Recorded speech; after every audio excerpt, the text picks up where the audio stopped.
2019년도 첫 주일입니다. 올해 우리 교회는 영적 부흥으로 민족의 동반자 되게 하소서, 그리고 지역과 나를 위한 기도에 지역 관공서와 연계 지역 봉사, 부서와의 소통, 이런 주제와 실천사항을 가지고 올해 출발을 합니다. 그리고 우리가 작년에는 365일 성경 통독 교재를 여러분들에게 이렇게 나눠드리고 그것을 매일매일 한 석 장, 넉 장씩 이렇게 읽었잖아요.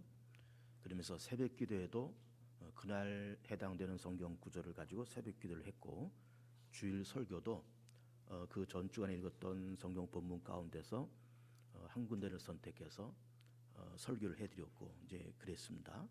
그래서 우리 교우들께서는 올해도 그 360 성경 통독 교재를 계속 읽어 나가시고, 그러나 이제 새벽 기도나 또 주일 강단에서는 그것과 상관없이 다른 본문과 다른 주제를 가지고 설교를 진행을 해 나가도록 하겠습니다.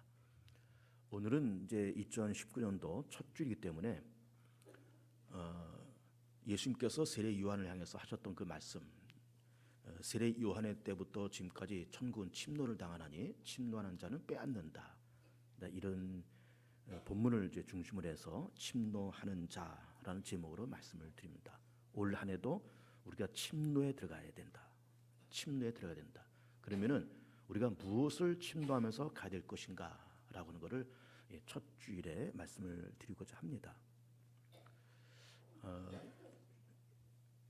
세상의 연대기를 만들 때 AD 1년, AD 2년, 3년, 4년 이렇게 만들었잖아요. 그리고 BC 1년, 2년, 3년 이렇게 만들었습니다.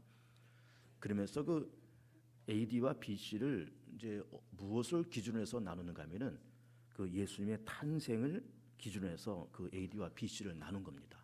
예수님의 탄생을 AD 1년으로 잡고, 그다음에 2년, 3년, 4년, 그다음에 그 전해를 BC 1년, 2년 이렇게 연대기를 만들었습니다. 이제 그 AD라고 하는 말은 그 아노 도민이란 말이고, 그것은 주후란 말이에요. 주후. 애프터 로드란 말이죠. 그리고 BC라고 하는 말은 비포 크라이스트라고 그래가지고 그리스도 이전이란 말이죠. 그래서 이제 BC와 AD를 이렇게 나누는데, 그러면서 BC 3년, BC 2년, BC 1년, 그 다음에 AD 1년 이렇게 넘어와요. 그래서 0년이라는 해는 없습니다. 0년의 해는. 그래서 BC 1년에서 AD 1년을 이렇게 넘어와요. 그러면서 이제 그런 연대기를 만든 다음에 이제 오랜 시간이 지나가면서 예수님의 탄생을 이제 AD 1년으로 잡았었지만, 그것이 예수님의 탄생을 이렇게 추적해 들어가면서 그것이 4년의 오차가 생겼다는 것을 이제 오랜 시간 지나가면서 발견을 하게 됩니다. 그래서 이제 예수님의 탄생이, 물론 그 탄생을 기점으로 해서 AD, BC가 나눠졌지만 예수님의 탄생은 4년 뒤로 이렇게 미루면서 예수님의 탄생이 BC 4년 이렇게 됐어요. 어쨌든 그 BC와 AD를 나눈 것은 예수님의 탄생을 AD 1년으로 해가지고 그렇게 BC와 AD가 이렇게 나눠졌습니다. 하나님께서 인류를 구원하시고자 그리스도를 이 땅에 보내시는, 메시아를 이 땅에 보내시는 이제 그런 일을 해 나가시면서 그 예수님의 탄생과 강림이 갑작스럽게 급조된 사건이 절대로 아니에요. 하나님께서 세상을 창조하실 때부터 하나님은 인류의 타락을 예언하셨고 그걸 예견하셨고, 그리고 타락된 인류가 죄 가운데 빠질 거다, 사단의 권세에 눌릴 거다, 이런 걸 내다보시면서 그럼 그 인류를 건져야 되겠다고 하는 그 메시아가 필요하다라는 것을 이제 아신 거죠. 그것이 급조된 것이 아니라 했습니다. 하나님의 천지 창조 때부터 하나님은 인류의 타락과 구원을 다 예비해 놓으시고 설계해 놓으신 거예요. 그러면서 아담과 하와가 선악과를 따먹잖아요. 그러면서 에덴 동산에서 쫓겨나면서 그러면서 아담과 하와를 에덴 동산에 쫓겨내고 그리고 아담과 하와로 하여금 선악과를 따먹게 한 사단을 하나님께서 그렇게 진노하시면서 한편은 사단을 진노하시고 또 한편은 메시아가 이 땅에 오실 거를 이제 최초로 예언한 말씀이 있습니다. 그 말씀이 그 유명한 창세기 3장 15절의 말씀이에요.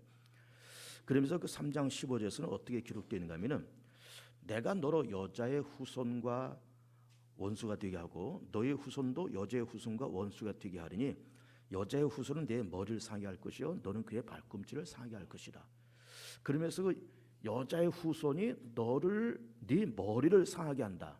그래서 여자의 후손은 그리스도를 얘기하는 거죠. 메시아가 나중에 여자의 몸인 마리아를 통해서 탄생하셔서 그리고 사단 너의 머리를 이제 부술 거다. 그렇게 이 창세기 3장 15절에서 메시아의 탄생을 최초로 예언을 그렇게 하신 거죠.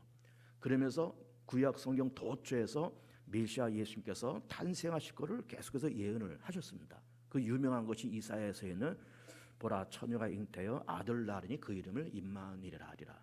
그런 말씀, 또 베들레헴에서 탄생하실 것, 그의 죽으심과 부활, 이런 거를 구약성에서 여러 군데에서 예언하시면서 그 예언에 따라서 예수님께서 이 땅에 오신 겁니다.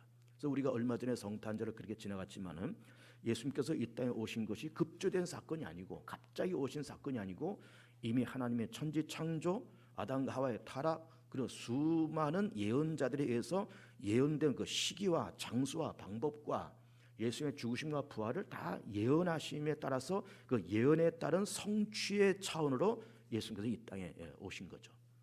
하나님은 먼저 예언하시고 예언한 것이 이렇게 그냥 시건으로 그냥 없어진 것이 아니라 그 예언이 반드시 신빙성 있고 신뢰감 있는 예언이라서 그 예언이 반드시 성취되었다라고 하는 거죠.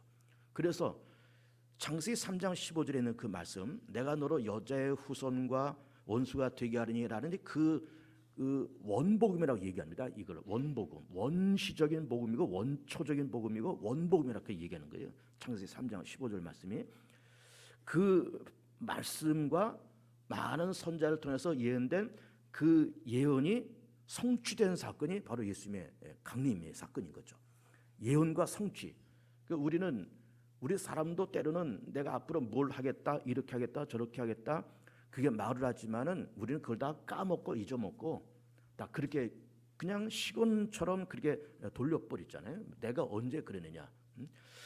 그리고 또 아니면 말고 우리는 그렇게 말을 쉽게 하고 쉽게 번복하고 다 그렇게 하지만은 하나님께서는 인류를 구원하시고자 하는 창세기 3장 15절 말씀과 많은 예언자들에 의해서 예언된 그 말씀을 성취하시고 하나님의 말씀의 신실함에 따라서 정말로 예수님께서 이 땅에 오셨던 거죠. 그러면서 예수님의 탄생을 중심으로서 AD, BC가 나눠졌다. 그리고 예수님의 탄생은 급조된 것이 아니고 하나님께로부터 창세기 3장 15절과 많은 예언자들로부터 예언된 성취된 사건으로 예수님께서 오셨다. 이런 말씀을 제가 드리고 있는 겁니다. 그러면서 과거 구약 성경을 보면은 많은 예언자들, 뭐 예언자라 그러기도 하고 선지자라 그러기도 하고 같은 말이에요. 그 많은 예언자들이 예수님의 탄생과 33년의 삶을 그렇게 예언을 하셨는데 그 마지막 예언, 구약 성경의 마지막 예언자가 누군가면은 세례 요한입니다. 세례 요한. 그래서 그 수많은 예언자들의 마지막에 세례 요한이고, 그리고 예수님은 그리스도로 이 땅에 오셨고, 그리고 그 이후에는 예언자라든지 그런 것이 이제 없다로 이렇게 보는 거예요. 마지막 예언자인 세례 요한은 그 세례 요한에 대해서 얘기를 좀 하고 오늘 이 본문의 말씀도 세례 요한에 대한 말씀을 좀 하시고 있는 겁니다. 예수님의 어머니가 마리아잖아요. 아버지가 요셉 있잖아요. 목수 요셉과 마리아가 이렇게 정혼을 하고 그리고서는 처녀인 마리아가 예수님을 이렇게 순산해서 베들레헴 땅에서 이렇게 나신 거잖아요. 그 예수님께서 헤롯 왕의 핍박을 피해서 애굽으로 잠시 이렇게 피신 생활했다가 올라오셔서 나사렛 땅에서 정착하시고 그리고 30살에 출가하셔서 세례 받으시고 금식하시고 그리고 내려오셔서 12 제자를 모으시고 3년 동안의 공생을 그렇게 펼쳐 나가시잖아요. 그러면서 이제 마지막 예언자가 세례 요한이지만은 세례 요한은 무엇을 한 사람인가 하면은 마지막 예언자이기도 하지만은 예수님을 메시아인 예수님을 이 땅에 소개하고 안내한 역할을 한 사람이 바로 세례 요한인 겁니다. 소개하고 안내하는 역할. 예를 들면 어떤 어떤 이벤트를 이렇게 할 때 그냥 어떤 주인공이 갑자기 나타나는 것이 아니잖아요. 일단 사회자가 나와서 오늘 이만저만해서 이런 이벤트를 한다, 이런 행사를 하는데 이제 누가 나와서 뭘 할 거다 하면서 그 어떤 그 행사에 대한 어떤 취지, 설명 이런 걸 쭉 하면서 누가 나와서 뭘 할 거다라고 소개하고 사회를 보잖아요. 그 사회자가 다 일단 그 전반적인 멘트를 한 다음에 주인공이 나와서 뭐 얘기를 한다든지 어떤 연설을 한다든지 다 그렇게 하는 겁니다. 그와 마찬가지로 예수님께서 이 땅에 메시아로 오셨는데 메시아인 예수님을 소개하고 안내하고 하는 그 사회자의 역할을 한 사람이 세례 요한이에요. 근데 세례 요한은 세례 요한의 부모가 제사장인 사가랴하고 그리고 엘리사벳 사이에서 태어납니다. 아버지는 사가랴고 어머니는 엘리사벳이에요. 그리고 성경에 보면은 그 세례 요한의 어머니인 엘리사벳이 예수님의 어머니인 마리아와 친족이라 이렇게 돼 있어요.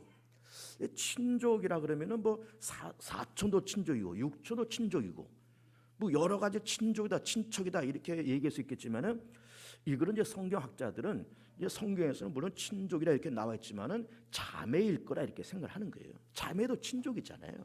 그래서 아마 이게 엘리사벳, 그러니까 세례 요한의 어머니인 엘리사벳과 예수님의 어머니인 마리아와 아마 자매일 거다 이렇게 보는 겁니다.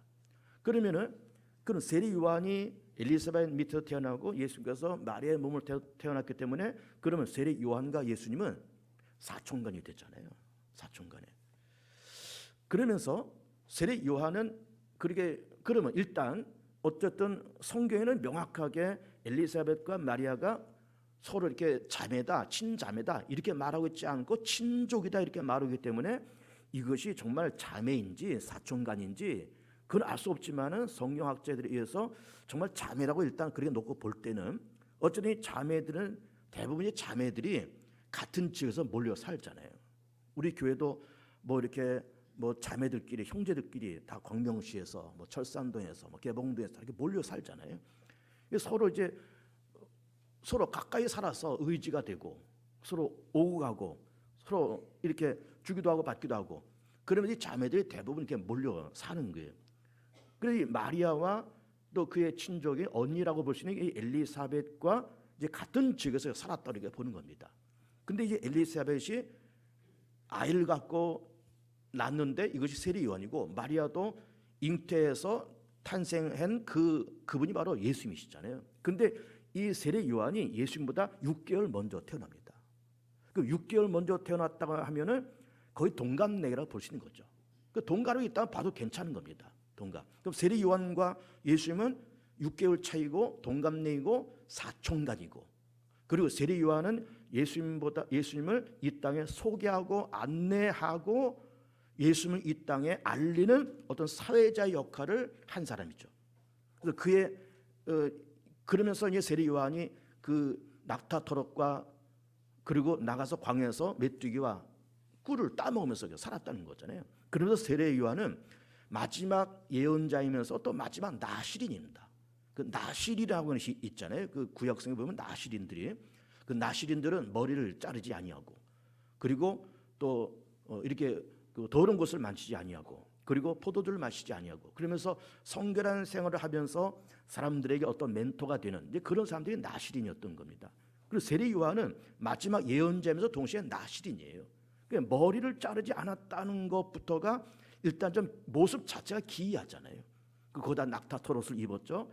광야에서 메뚜기와 꿀을 따먹었죠. 그래 우리는 보통 밥을 먹든지 빵을 먹든지 그러면서 식사를 하는데 세례 요한은 광야에서 뭐 먹을 것이 없어서 그렇게 하기도 했겠지만은 어쨌든 이 먹는 것조차도 아주 금욕적인 생활을 했다고 보는 거죠. 이 나실인들이 또 특별히 세례 요한이 아주 금욕적인 생활하면서 먹는 것도 절제하고 금욕 생활을 해가면서 그러면서 이렇게 뭐 어쨌든 식사를 해결을 하기는 해야 되겠지만은 그래서 이렇게 다니면서 뭐 꿀 같은 거 따서 먹기도 하고 메뚜기 잡아서 뭐 이렇게 뭐 볶아서 먹기도 하고 막 그랬겠죠. 그러면서 식사를 해결하면서 그래서 요단강에서 세례를 주는 거죠. 그래서 세례를 줬기 때문에 세례 요한이다 이렇게 얘기를 하는 겁니다. 이름은 요한이죠. 이름은 요한이고 그가 요단강에서 세례를 주고 예수님도 세례를 줬기 때문에 세례 요한이다 그렇게 얘기를 하는 겁니다. 그러면서 세례 요한이 외치는 메시지가 뭔가면은 회개하라 천국에 가까우니라. 이것이 세례 요한이 외쳤던 그 요단강에서 외쳤던 그 메시지의 핵심인 거예요. 회개해라. 천국이 가까웠다.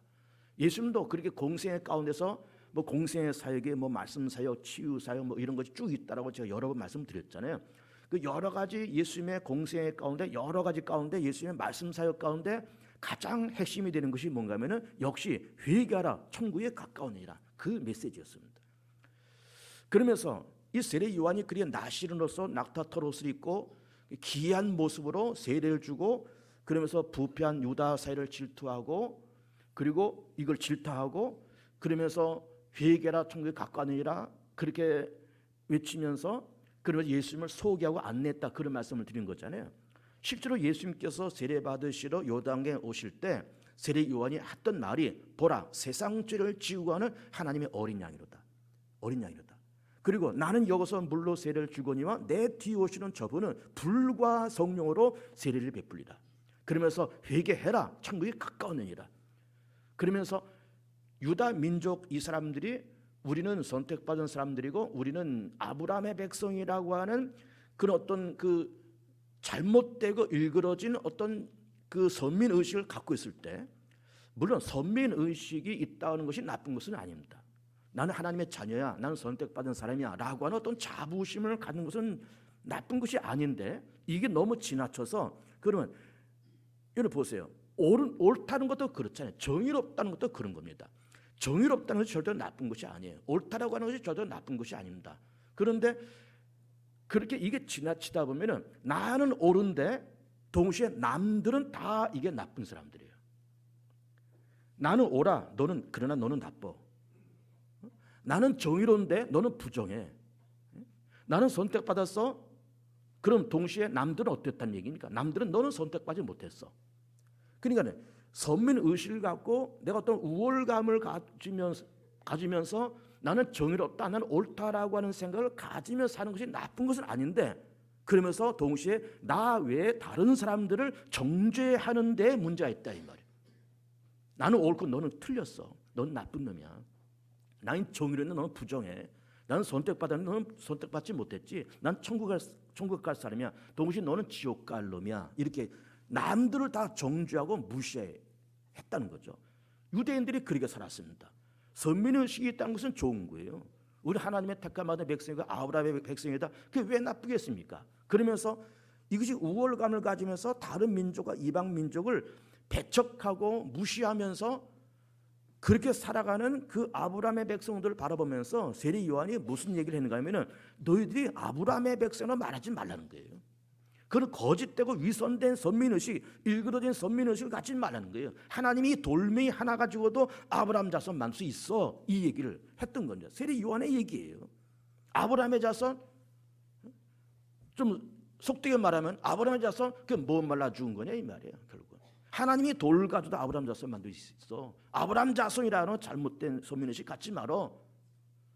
그렇게 어떤 자부심과 나는 옳다라고 하는 거를 깨닫는 건 좋지만 동시에 남을 정죄하고 나는 옳고 너는 틀리고 나는 정의로 너는 부정하고 나는 올바른 사람이고 너는 틀린 사람이고 그런 어떤 벽을 만들고 금을 그면서 그렇게 하는 것을 옳지 않다라고 하는 것을 이 세례 요한이 그렇게 강력하게 지적을 한 겁니다. 어쨌든 그런 지적을 받는 그런 유대 사회와 유대 교권자들이 세례 요한이 그 요단강에서 그렇게 세례를 주면서 막 이렇게 부패한 유대 사회를 질타하고 뭐 아브라함 자손이며 돌 가지고 아브라함 자손 만들 수 있다 막 이런 얘기 하니까는 그리고 또 그 왕의 그 결혼이 부당하다 막 이렇게 해 놓으니까 이 세례 요한이 참 이게 가시와 같은 존재잖아요. 그래서 이거 오기다 집어 넣습니다. 그리고 결국은 세례 요한을 참수형을 해서 목을 자르면서 참수형을 당하지만은 어쨌든 이게 옥에 갇힌 겁니다. 옥에 갇히면서 세례 요한이 예수님도 세례를 베풀고 그리고 잘못된 유대 사회를 질타하고 그런데 본인은 옥에 지금 들어와 있고 그런데 지금 세례 요한의 입장에서 내가 지금 예수님을 이 땅에 소개하고 안내하는 일을 해야 되는데 내가 지금 옥에 이렇게 들어와 있으니 이게 무슨 꼴이냐라고 이런 생각도 아마 있었겠죠. 그러면서 그 예수님에 대해서 이제 사촌지간쯤 됐다고 얘기하는 것 아닙니까? 사촌지간쯤 되는 그 예수님을 보면서 세례 요한이 자기는 어쨌든 옥에 들어가 있으니까는 직접 만날 수는 없지만 자기 제자들 통해서 예수님에게 물어본 겁니다. 당신이 정말 그리스도인지 아니면 우리가 다른 사람을 기다리는 건지 이게 물어보는 겁니다. 그런데 세례 요한에게 제자가 있었다는 게 여기 본문에도 그렇게 되어 있어요. 제자가 있고 예수님에게도 제자가 있었잖아요. 그리고 세례 요한이 참수형을 당하면서 이제 세례 요한의 공동체가 와해됐지 않습니까? 와해되면서 요한을 따라다녔던 제자들 가운데 상당수가 예수님의 제자가 그렇게 된 거예요. 그 예수님의 12제자 가운데는 상당 부분이 과거에는 세례 요한의 제자였던 사람들이었던 겁니다. 그래서 세례 요한이 참수형 당하면서 예수님의 제자가 그렇게 된 거죠. 어떻게 세례 요한이 그렇게 예수님을 향해서 정말 당신이 메시아냐, 아니 우리가 다른 사람을 기다리냐라고 질문을 이렇게 그 심부름 시킨 겁니다. 제자들을 통해서. 그랬더니 한번 본문을 보겠습니다. 11장 2절 보면 요한이 옥에서 그리스도께서 하신 일을 듣고 제자들을 보내어 예수께 여짜오되 오실 그이가 당신이오니까 우리가 다른 일을 기다리오리까. 예수께서 대답하여 이르시되 너희가 가서 듣고 보는 것을 요한에게 알리되 맹인이 보며 못 걷는 사람이 걸으며 나병 환자가 깨끗함을 받으며 못 듣는 자가 들으며 죽은 자가 살아나며 가난한 자에게 복음이 전파된다 하라. 누구든지 나로 말미암아 실족하지 않은 자는 복이 있도다. 그러면 이 대답이 뭘까요? 자, 예수께서 3년 동안 공생하시면서 병든 자를 고치시고 죽은 자도 살리시고 맹인의 눈도 뜨게 하셨잖아요. 그런 일을 하나님의 아들이요 메시아가 아니면은 이런 일을 과연 누가 할 수 있겠느냐 그 말이에요. 그러니 나를 의심하지 말라는 겁니다. 세례 요한한테 내가 메시아인 거를 의심하지 말고 내가 메시아인 거를 확실하게 믿어라. 내가 메시아가 아니면, 내가 하나님의 아들이 아니면 어떻게 맹인의 눈을 뜨게 할 것이며 어떻게 못 걷는 자를 걷게 할 것이며 어떻게 나병 환자를 깨끗하게 하겠느냐, 어떻게 죽은 자가 살아날 수 있겠느냐, 나에 대해서 의심하지 말고 믿어라. 그런 얘기를 전가를 보내는 거죠. 보냈더니 그러면서 예수님께서 제자들에게 무슨 말씀을 하신가 하면 7절을 보면 그들이 떠나며 예수께서 무리에게 요한에 대하여 말씀하시되 너희가 무엇을 버리고 광야에 나갔더냐? 바람에 흔들리는 갈대냐. 그 세례 요한이 이게 들어가기 전에 요단강에서 세례를 줬다는 것 아닙니까? 예수님에게도 세례를 줬습니다. 드렸습니다. 근데 어쨌든 귀한 행동을 하는 세례 요한, 그리고 정말 요한에게 가서 세례를 받고 요한에게 가서 말씀을 듣고 정말 가난하고 소외된 유대 백성들이 그 요한의 그 병든 유대 사회를 질타하는 그 메시지를 들으면서 위로를 받고 어쨌든 그러기 위해서 세례 요한에게 꾸역꾸역 사람들이 몰려들었던 거예요.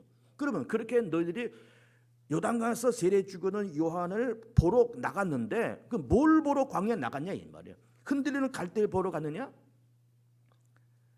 흔들리는 갈대를 보러 가되자 8절에 그럼 너희가 무엇을 보려고 나갔더냐? 부드러운 옷 입은 사람이냐? 이 부드러운 옷이라고 하는 거는 고급 의복을 얘기하는 거죠. 뭐 좋은 의복을 입고 있는 사람을 보려고 가느냐? 부드러운 옷을 입은 사람들은 왕궁에 있느니라. 그 왕궁에 있는 왕족들과 귀족들이 고급 옷을 입었지 세례 요한이 무슨 고급 옷을 입었겠습니까? 낙타 털옷을 입었을 뿐인데. 9절에 그러면 너희가 어찌하여 나갔더냐? 선자를 보기 위함이었더냐? 옳다. 내가 너에게 이르노니 선지자보다 더 나은 자니라. 그래, 세례 요한을 보러 갔잖냐? 선지자를 보러 갔느냐? 옳다. 그는 정말로 구약 시대 때 마지막 선지자인데 10절 말씀이 중요해요. 기록된 바 보라 내가 내 사자를 내 앞에 보느니 그가 내 길을 내 앞에 준비하리라. 여기서 내가 내 사자는 어떤 메신저, 메시지를 전하는 사람, 그 전하는 사람을 내 앞에 예수 앞에 보내노니 그가 내 길을 네 앞에 준비하리라. 그 아까 제가 말씀드린 것처럼 세례 요한은 예수님의 사촌쯤 되는 사람이고 동갑내기고 예수님 마지막 예언자고 예수님을 이 땅에 소개하고 안내하는 그런 사람이라고 했잖아요. 그러면서 그가 예수님의 길을 준비하고 안내하는 역할을 했다 그 말이에요. 우리 과거에 그 개혁 성경을 봤을 때는 내 첩경을 평탄케 하리라 그렇게 되어 있었죠. 내 첩경을 평탄케 하리라. 그 말씀이 내 길을 내 앞에 준비하리라. 예수님을 이 땅에 소개하고 안내하고 인도하는 그 역할을 세례 요한이 했다 그 말이에요. 근데 그렇게 하신 말씀이 이 사람에 대한 말씀이니라. 이 사람에 대한 말씀이에요. 세례 요한에 대한 얘기다 그 말이에요. 11절 말씀이 중요한데 그래서 내가 진실로 너에게 말하노니 여자가 낳은 자 중에 세례 요한보다 큰 이가 일어남이 없도다. 자, 요 말씀이 뭘까? 여자가 낳은 자 중에 세례 요한보다 더 큰 이가 없다. 이 말씀은 이런 겁니다. 자, 과거 수천 년 동안 예언자들이 메시아가 탄생할 걸 예언하고 그 예언에 따른 성취 차원으로 예수께서 오셨다, 그런 말씀 드린 것 아닙니까? 그러면 아무리 큰 선지자라 그럴지라도, 아무리 유명하고 아무리 능력 있는 선지자라 그럴지라도 예수님께서 오실 거를 말로써 예언만 했지 실제로 메시아가 이 땅에 오신 거를 눈으로 본 사람은 없지 않냐. 그런데 세례 요한은 마지막 선지자고 예수님께서 오실 거를 예언하고 예수님의 그야말로 첩경을 평탄케 하고 그를 안내하고 인도하는 역할을 하고 예수님에게 정말로 세례까지 줬잖아요. 그렇기 때문에 과거 그 어떤 예언자보다 세례 요한은 가장 큰 자다, 가장 큰 예언자다, 그 말이에요. 예수님을 직접 보고 직접 세례까지 줬으니까 가장 큰 자다, 그 말이에요. 그러면서 그 다음 절 보면 그 여자가 낳은 자 중에 세례 요한보다 큰 이가 일어남이 없도다. 그러나 천국에서는 극히 작은 자도 그보다 크니라. 그러니까 한 번은 세례 요한을 막 왕창 올렸다가 세례 요한보다 더 큰 자가 어디 있냐 이렇게 왕창 올렸다가 또 한 번 팍 하고 내립니다. 천국에서는 지극히 작은 자로도 저보다 크다. 그럼 천국에 있는 자라는 말은 또 뭘까? 구원받아서 천국에 들어가 있는 그 사람은 이 지상에 살고 있는 그 어떤 자보다 더 큰 자다, 그 말이에요. 이해가 되십니까? 구원받아서 천국에 가는 그 사람은 이 땅에서 갑부가 되었던, 재벌이 되었던, 박사가 되었던, 어떤 회사의 오너가 되었던 그 어떤 사람들보다, 미국의 대통령이 되었던, 중국의 무슨 뭐 주석이 되었던 그 어떤 자보다 구원받아서 천국 간 사람이 가장 큰 자다는 얘기예요. 가장 큰 자다. 그리고 12절을 보면은 세례 요한의 때부터 지금까지 천국 침노를 당하나니 침노하는 자는 빼앗느니라. 야, 이 말씀이 이제 이 말씀 참 은혜가 되는 말씀이고 이 말씀 꼭 우리가 해석을 해야 되는 겁니다. 그런데 세례 요한의 때부터, 세례 요한의 때부터는 말이 무슨 말씀일까? 세례 요한과 예수님은 동갑이라 그랬잖아요. 6개월 차이니까 동갑이라 그렇게 봅시다. 일단 동갑내기인데 그때부터라고 하는 거는 뭐 예를 들어 세례 요한이야 100년 전 사람이거나 200년 전 사람이나 그러면 100년 전부터 뭐 지금까지, 뭐 200년 전부터 지금까지 이렇게 얘기를 할 수 있을 텐데 세례 요한은 예수님과 동시대 사람인데 요한의 때부터라는 말은 이거는 예수님 때부터라는 말과 같은 말이에요. 동갑내기 때문에. 그리고 지금까지라는 말도 이거를 그럼 세례 요한 6개월 전에 태어난 세례 요한 그리고 지금까지 이게 뭐 얼마일까? 시간적으로 이게 몇 년일까? 이렇게 생각하지 말고 예수님 그때부터 지금까지, 그러니까 예수님 때까지 그 말이 아니라 지금 2019년 살아간 지금 이때까지, 또 우리가 올해만 살 것이 아니고 내년도 2020년도 살아갈 거, 2030년도 살아갈 것이고 뭐 그 이후에도 살아있을 분이 많이 계시겠지만 그때까지, 그 예수님 때부터 그때까지, 이것이 2019년도 가능하고 2020년도도 가능하고 2050년, 2100년도 다 가능하다 그래. 이렇게 우리가 잠정적으로 그렇게 이해를 하자 그 말이에요. 그럼 예수님 때부터 그때까지 천국은 침노를 당하나니 침노한 자는 빼앗느니라. 이런 말씀을 하시고 있는 거예요. 자, 그러면 여기서 천국은 침노한 자가 빼는다는 말은 무슨 말씀인가? 이거를 제가 몇 가지 해석을 해볼게요. 유대인들은 어떤 선민의식이 있었다 그랬잖아요. 우리는 하나님의 백성이고 아브라함의 백성이다. 우리는 구원받은 백성이다. 그런데 그렇게 선택받은 백성이라고 하는 어떤 자긍심을 갖고 있는 것은 좋지만은 다른 민족을 배척하고 밀어냈다 그랬습니다.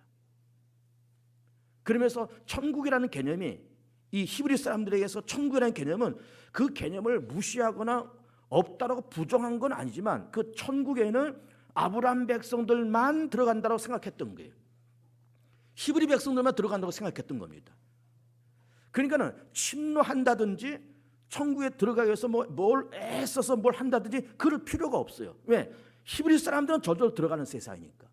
동시에 다른 백성은 못 들어간다고 생각하는 거예요. 그러니까는 다른 민족을 무시하고 천대했던 겁니다. 너희들은 지옥 갈 백성들, 우리는 천국 갈 백성, 선택받은 백성, 하나님의 백성, 너희들 버린 자식들. 그리고 천국을 우리가 무시하는 것도 아니고 부정하는 것도 아니지만 그 천국 우리가 저절로 갈 거야. 왜? 우리 아브라함 자손이니까. 그런 이야기를 세례요한이 들으면서 그렇게 부정하고 죄짓고 탐욕스럽게 그렇게 살면서 아브라함 백성이라는 그 선민 의식 그거 하나 때문에 천국 간다 너희가 생각하느냐? 아니야. 하나님께서 돌 가지고도 아브라함 백성을 만들 수 있어. 그런 얘기를 세례요한이 했던 겁니다. 그러니까 이 세례요한의 입장에서 히브리 자기 동족들이 잘못된 우월 의식을 갖고 사는 것이 너무너무 이게 잘못됐다고 하는 거지 보았던 거죠. 히브리 백성들은 천국 있어. 우리는 아브라함 백성이 저절로 갈 거야. 여러분 공항을 가면 이렇게 그 무빙 워크라는 거 있잖아요. 무빙 워크. 이게 딱 타면은 쭉 가는 거 있잖아요. 공항 터미널에 대부분 그게 있습니다. 거기 이게 딱 타면 그냥 쭉 저절로 가는 거예요. 히브리 백성이 그렇게 생각했던 거죠. 우리는 아브라함 백성 히브리인 타고 있으면 그냥 쭉 천국 저절로 가는 거예요. 이렇게 생각했던 겁니다. 그런데 이 지금 예수님 말씀은 천국은 아브라함 백성이라는 것 때문에 저절로 가는 세상이 아니라는 거예요. 이거를 예수님께서 세례 요한과 예수님께서 처음 말씀하신 거예요. 그러니 이것이 유대인들에게는 히브리 백성들에게는 충격적인 얘기잖아요. 조상 대대로 우리는 아브라함 백성이니까 저절로 천국 가는 생각했는데 아니라 그러니까 돌 가지고도 아브라함 백성 만들 수 있다 그러니까는 이게 속상하고 이게 맞질 않잖아요. 그래서 핍박을 받은 겁니다. 예수님 마찬가지, 세례 요한도 마찬가지 핍박을 받은 겁니다. 그런데 어쨌든 천국은 그렇게 저절로 히브리 백성이라는 것 때문에 저절로 가는 세상이 아니라는 거예요. 침노해서 들어가는 세상이지 저절로 가는 세상이 아니라는 거예요. 그리고 이방인이라 그럴지라도 침노하면 들어갈 수 있다고 하면서 유대인과 이방인의 벽을 완전히 허물어 버린 겁니다. 그리고 이방인들은 절대로 천국을 들어갈 수 없다라고 히브리 백성이 그렇게 생각했지만 아니다. 침노하는 자는 들어간다. 이방인이 되었던 누구나 다 들어갈 수 있다. 이방인과 히브리 백성들을 그 벽을 완전히 허물고 있는 겁니다. 그리고 두 번째 천국을 침노한다고 하는 것은 그런 이방인들도 침노할 수 있다고 하는 것은 누구나 다 정말 회개하고 예수 그리스도를 진실로 믿으면 누구나 다 하나님 나라에 들어갈 수 있고 하나님의 자녀가 될 수 있다고 하는 구원의 보편성을 얘기하는 거예요.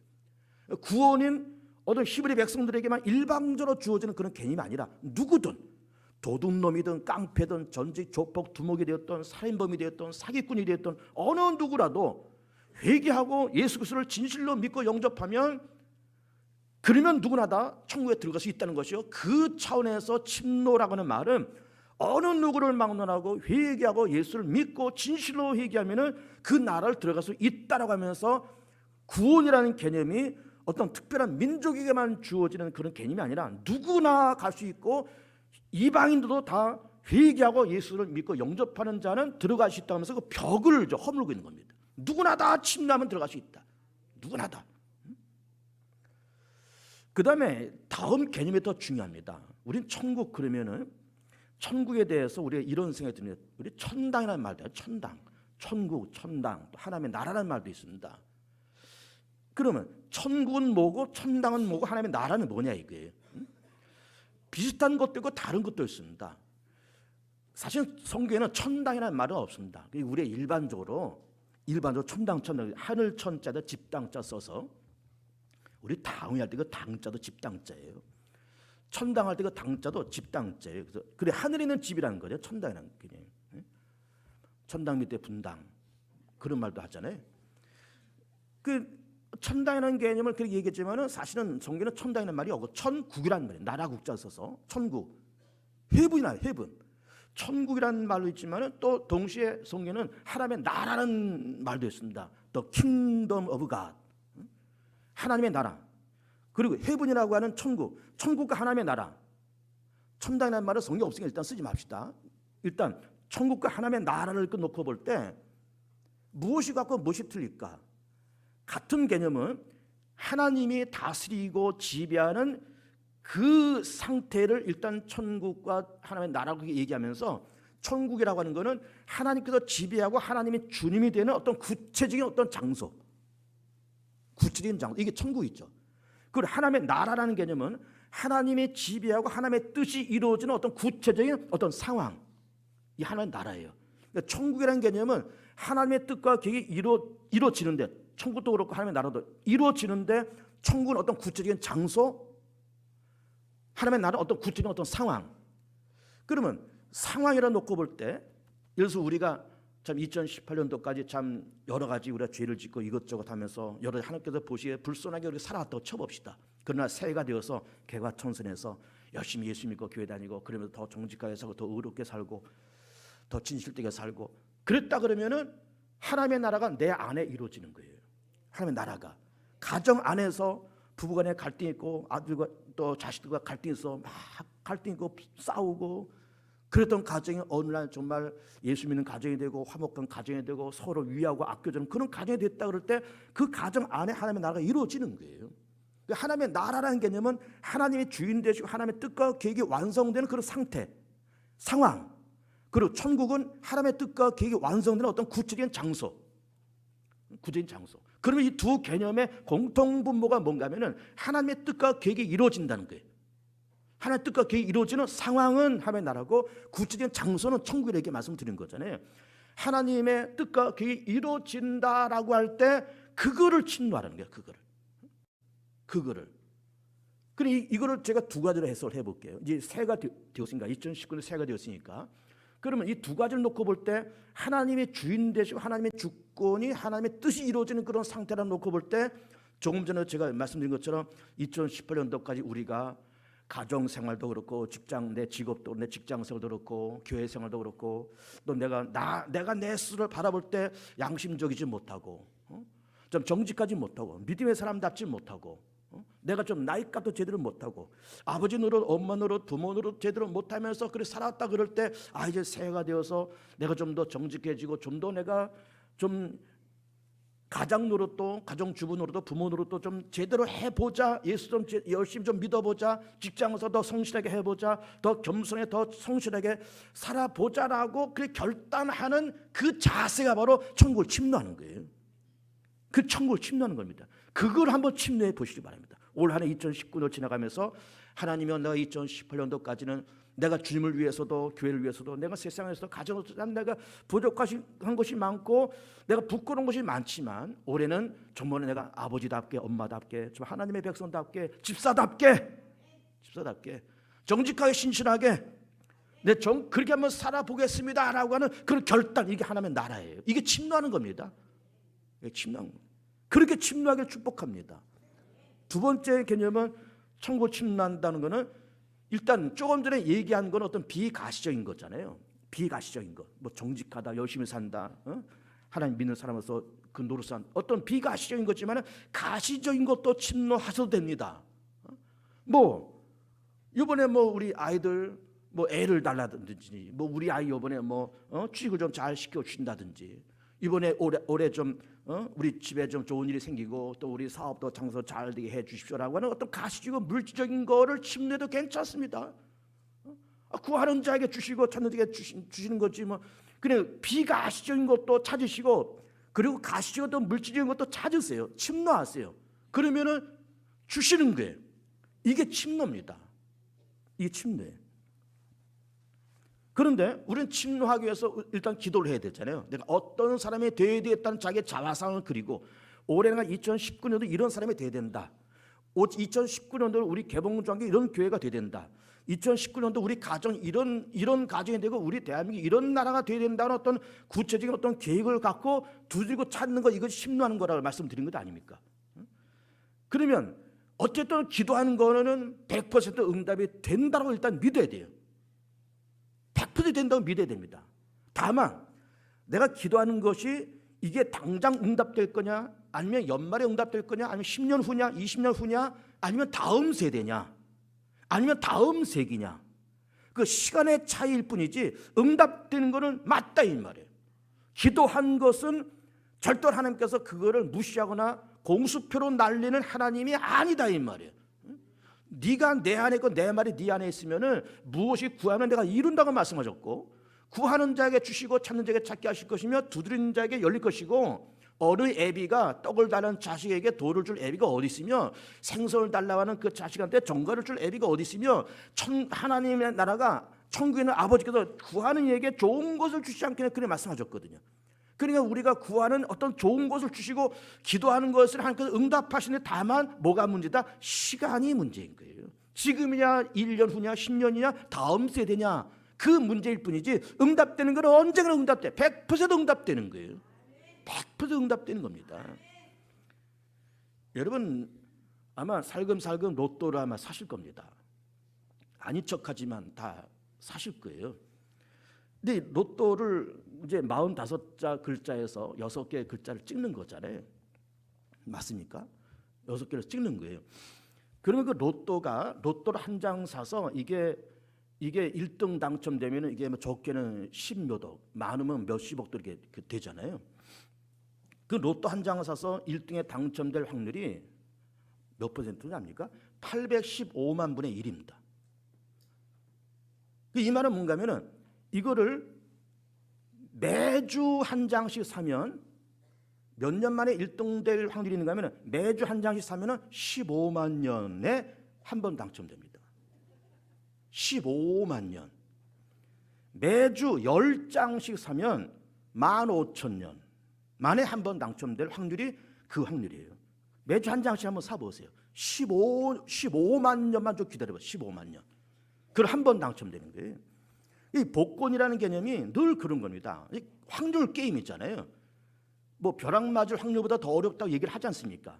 근데 세상 거는 벼락 맞을 확률보다 더 어렵지만은 기도는 815만 분의 1도 아니고 15만 년을 기다리는 것도 아니고 기도는 100% 응답되는 것이고 다만 시간의 차이일 뿐이지 기도는 우리가 침노하는 그 기도의 내용은 반드시 하나님께서 내 삶 속에 아니면 10년 후에 아니면 내 다음 세대에 하나님은 반드시 응답의 단비를 주신다는 것을 침노하십시오. 올 한 해 먼저 비가시적인 것부터 추구하세요. 그걸 찾으세요.